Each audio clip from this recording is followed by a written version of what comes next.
Hi, and welcome back to our series. Today is about effective goal setting.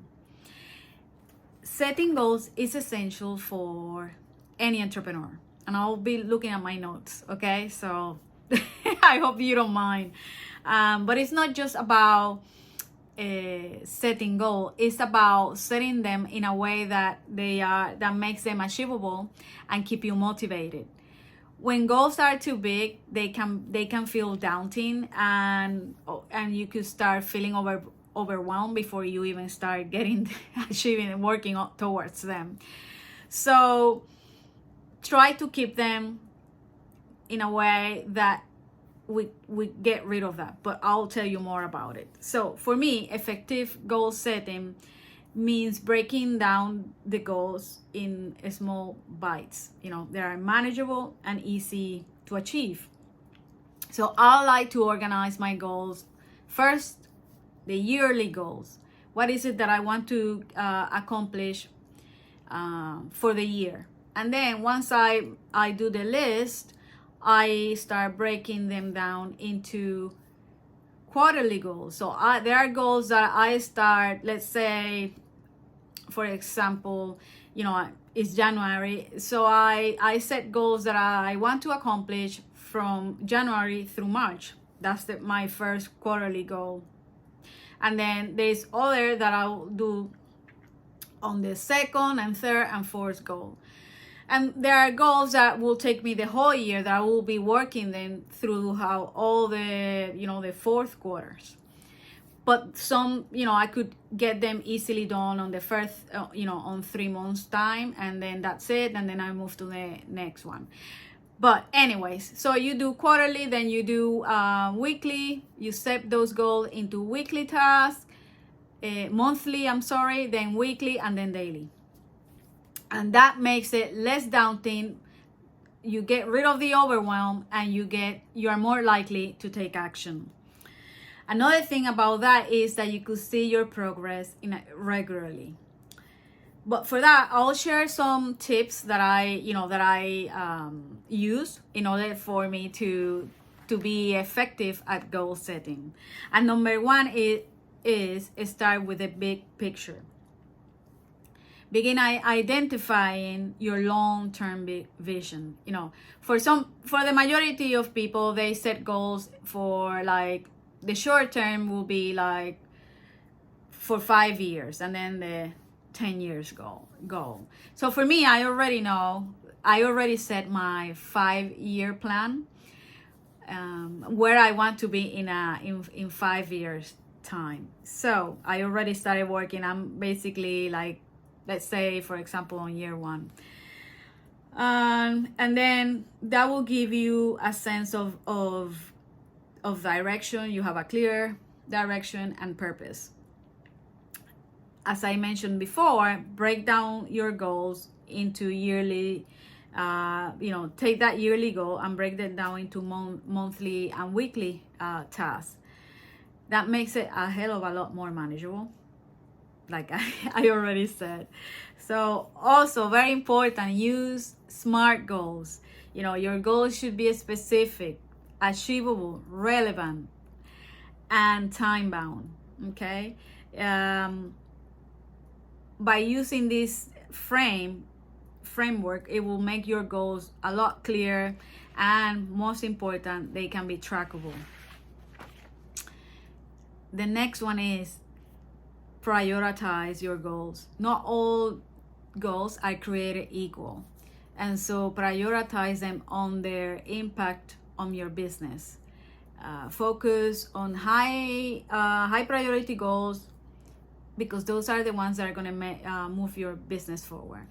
And like I said to you earlier, is that I have goals that I will get accomplished in the first 3 quarters of the year. Then I'll set another goal for the second quarter, third, and fourth.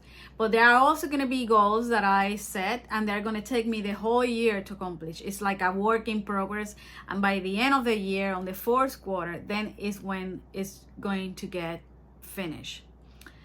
And so this is why you have to be very clear and organized in terms of how you're going to set your goals, throughout the year so you can actually get them achieved. Create also action plans, you know, for each goal. Develop a detailed action plan that is outlining the steps that you need to take. That's kind of like reverse engineer. So let's say you want to create a, let's say you want to do a launch on the third quarter of the year. Okay, so what do you need to do in order to get that launch ready? What are all the steps? Well, there is a lot going on. First, you need to have a program, design the program that you are going to launch. Then comes the content that you need to create in order to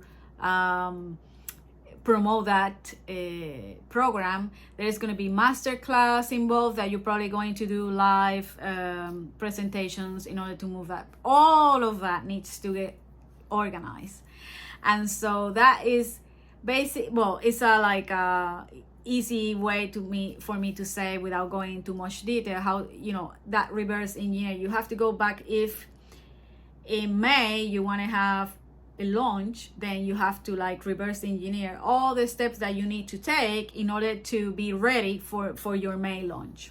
Okay, so set milestones and deadlines. Establish those milestones and deadlines for each goal. That creates also a sense of urgency, and you stay committed to your timeline. Okay, another thing that is very important, and it's very important because a lot of people get a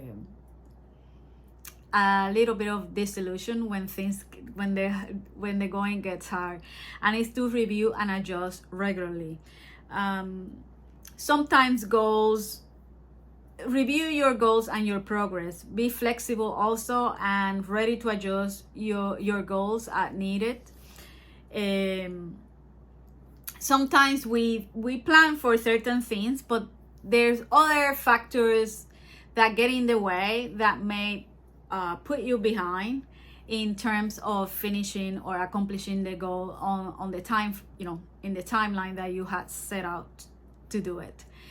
But never mind, you know, we have to be resilient, we have to be flexible, and not totally abandon the goal just because you are delayed. You know, right now I'm delayed in certain areas of my business because other things got in the way in terms of, you know, in my life, situations that put me behind in my schedule to have some of my goals ready for when I set out to do. But the only is, you know, I haven't got discouraged. I just simply say, well, let's push the day further down so I'll have the time to get them done, and they will get done towards the autumn, early winter.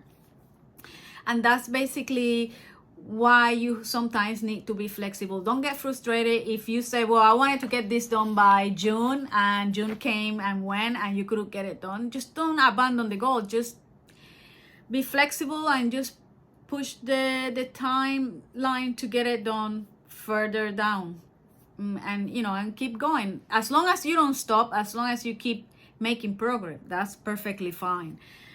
Celebrate your achievements. Celebrate your successes, no matter how small.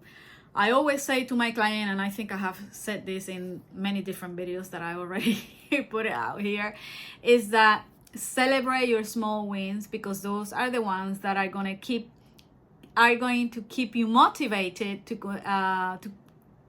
keep progressing, to keep working towards your big goal. It's like the fuel that you need in order to keep moving forward, the energy that you need, that's high that you get, that happiness when something gets done. And so that is important for you to keep present. Okay, so goal setting is always a dynamic process. It's about creating a roadmap that guides you towards your vision, while also allowing for flexibility. Like I said, by breaking down your goals, it makes them more, makes them achievable and more manageable. And so you are more likely to take action towards them instead of abandon them altogether. Another thing which is very important is that goal setting is about making your dreams achievable. Keep your eyes always on the big picture. When you feel that you are going a little bit like, I don't know so much anymore, go back to your why and think and go revisit your why, because that is where all started. You got into business for a reason. There's a why for it. Go back to that and don't abandon your vision. Go back to it and because that is also important for the goals that you have set. And just keep at it. Don't just, it gets, sometimes it gets frustrating, but that's part of being an entrepreneur and building and growing a business. So celebrate those victories, small victories, and keep going. Don't stop. Basically, that's what I wanted to share with you guys today. I hope that you find that helpful, or at least a bit motivating and inspiring. And I'll see you on the next video. So again, thank you so much for watching. Don't forget to subscribe and hit the notification bell, and I'll see you on the next video. Bye-bye. Bye.